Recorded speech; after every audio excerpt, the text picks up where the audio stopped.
Heart is not trying to say anything, it is just trying to make sure every part of the body gets the nourishment of blood flow. So it's your brain speaking in different tongues. So before you invest this life into something, you must look whether today if I invest my life into this, after 25 years, will it still mean a lot to me? After 50 years, will it still mean a lot to me? At the end of my life, if you turn back and look, will I be proud of this or will I be ashamed of what I'm doing right now?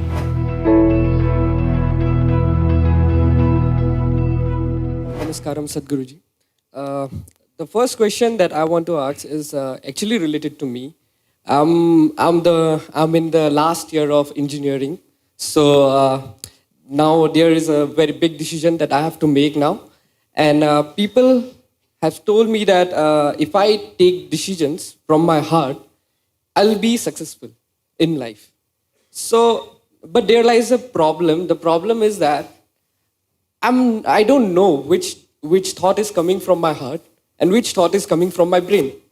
So how can I figure out like which thought is from my heart and which is coming from my brain?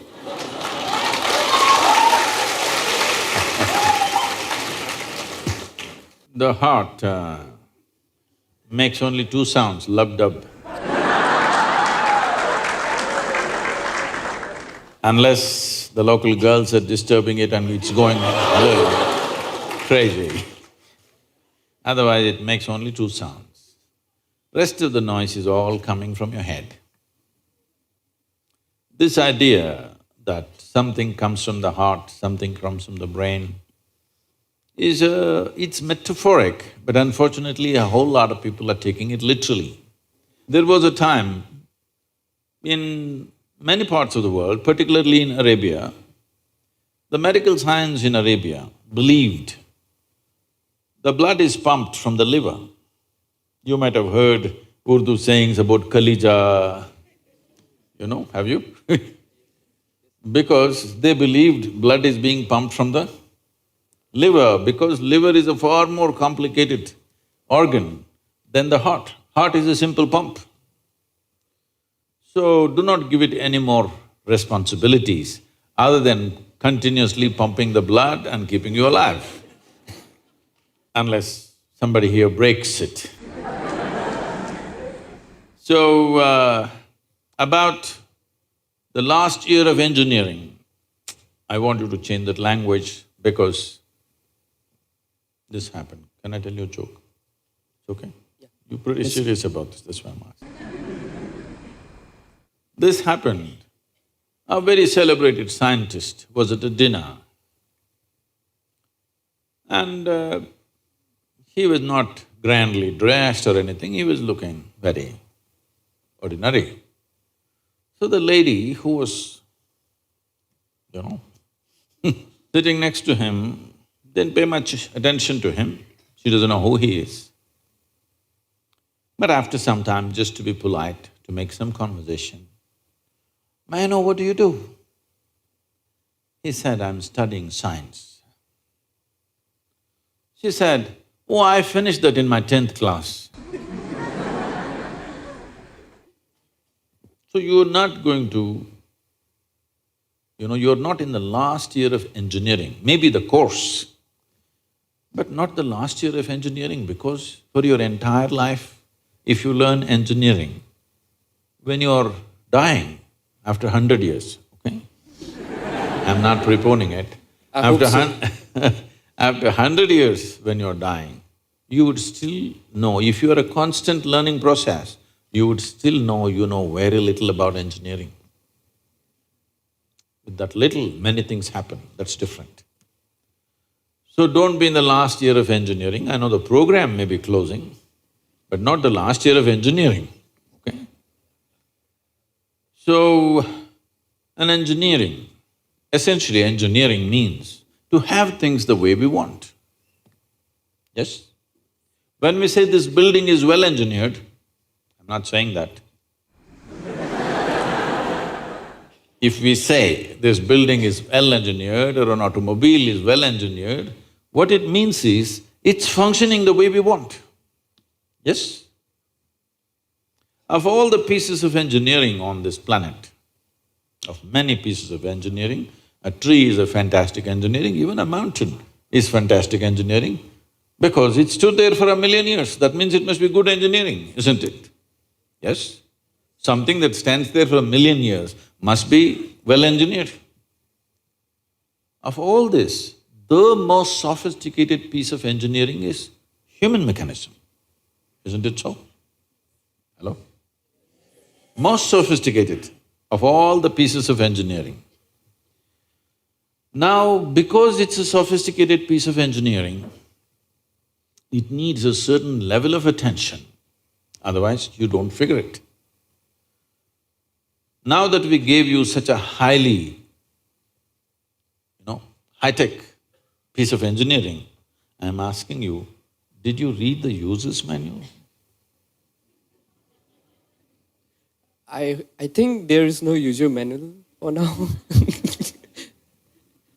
How can they make such a fantastic piece of engineering without a user's manual? Maybe it doesn't come with a booklet attached to your neck when you were born. But indications must be there, isn't it, how to use it? Huh? Is it true somebody who's an athlete or a gymnast or someone else like that learns to use their body than a whole lot of other people? Yes? Obviously, at least one aspect of the physical engineering of the body, they seem to have read the user's manual about the physical aspects. Is it true certain people are able to use their mind better than others? Maybe they read another part of the user's manual. So, now with this heart manual and the brain manual, see, the problem is most people are prejudiced against the brain. This is a question that always comes to me, Sadhguru, I want to meditate but thoughts are coming. The common question everywhere. I ask them, see, I'll make you meditate. We will stop the liver, we'll stop the kidney, we'll stop the heart, we'll stop everything, okay? Oh, no, Sadhguru. So you want the liver to function when you're meditating. You want the kidneys to function. You want even the spleen to function, you want the heart to function. But you don't want your brain to function for some reason. This is simply because brain is a new equipment that you got in the evolutionary process.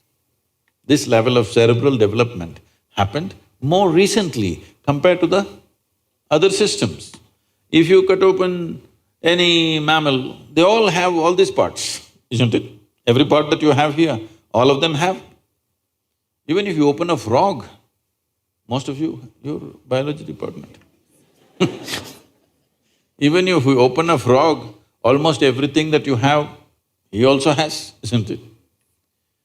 It is only… the big difference is only the cerebral development, which is a more recent happening. Because it's a more recent happening, most people have not figured how to handle it.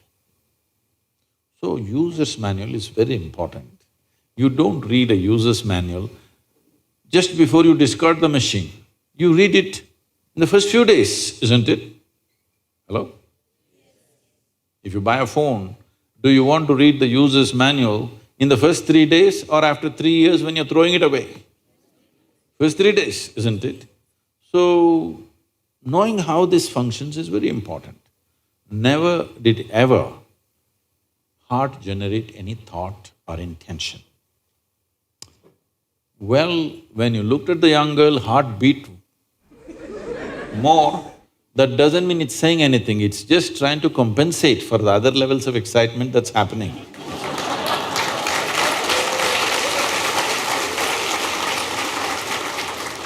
The heart is not trying to say anything, it is only compensating, you need more blood, so it's pumping little harder.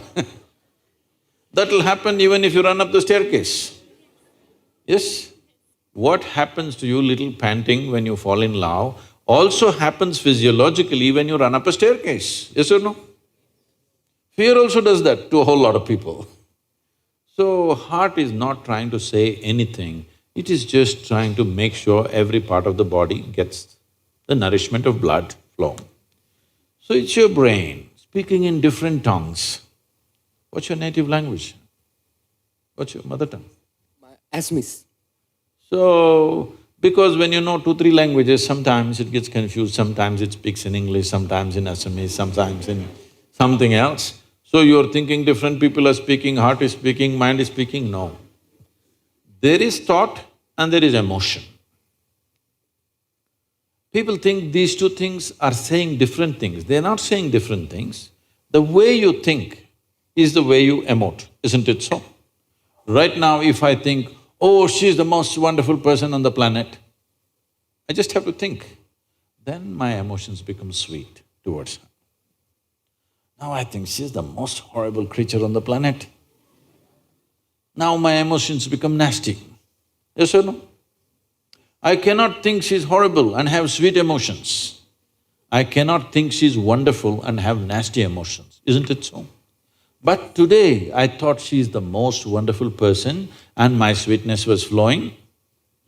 Suddenly she did something tomorrow that I don't like. I think she's horrible. Thought is agile, it changes direction just like that. Emotion is little sappy. It takes time to turn around. So that period, you struggle as if there are 2 dimensions of thing happening. Because thought is saying one thing, emotion is still going sweet, because it takes time to become nasty. Everybody struggles, but it catches up or no after some time? Hello? Today you thought she's wonderful, sweetness was flowing, tomorrow she did something you don't like, you thought she's horrible. The thought is clearly saying she's horrible, but emotions are struggling because they can't turn quickly. They take time to turn. But after a week or 10 days or 2 months, depending on how deeply you're engaged, after some time, emotion catches up with the thought. Emotion also says, yes, she's horrible, so let's be nasty to her. So, they're not speaking different languages. One is agile, another is little slow in its corners. So, it looks like they're speaking different languages. When it comes to what you want to do, you must think clearly, it's very important. Thinking clearly means, the question is not about what will get me this, what will get me that. Is your life precious to you? All of you, I'm asking. Your life, is it precious to you? Yes. So before you invest this life into something, you must look whether today if I invest my life into this, after 25 years, will it still mean a lot to me? After 50 years, will it still mean a lot to me? At the end of my life, if I turn back and I look, will I be proud of this or will I be ashamed of what I'm doing right now? Doesn't matter what other people say. But you should not do anything that you will feel ashamed of, isn't it so? Huh? It doesn't matter, people say so many things. Everybody has an opinion, it's their business. But you don't do something that you will feel ashamed of, isn't it? Then you're turning against yourself. Somebody turns against you, you can leave them and go somewhere else. If you turn against yourself, you'll have to live with it forever. So, this is all you have to look at it. Something will get you money, something will get you comfort, that's not the point. What you choose to do, will it give you a life? When I say give you a life, are you just trying to make a living or are you trying to make a life out of this? This is important. Making a living is not an issue. A worm, an insect, a bird, an animal, all of them are making their life, making a living, isn't it so? They're even making a life out of it, but definitely they're making a living. So making a living with such a big brain is not an issue. Earning your food is not an issue, making a living is not an issue. Only problem is you want to live like somebody else, that's an endless problem. I want to live is not a problem. I want to live like you, this is a problem. So, it is important, if you consider your life as a precious life, you must make sure you make a wonderful life out of this. Whatever opens up in that direction, that is the thing you should do. But when you're under the pressure of peers, somebody is saying, I'm going to America, somebody says, I'm going to the government job, somebody says, I'm doing this. So one thing that all of you should do before you make big decisions in your life is withdraw from these pressures of peers, professors, parents, everybody. Just spend 3 days to 1 week by yourself. Look at it, what is it that you really want to do? Not under pressure from other people. What does this life want to do? Do that. It doesn't matter what other people think about it.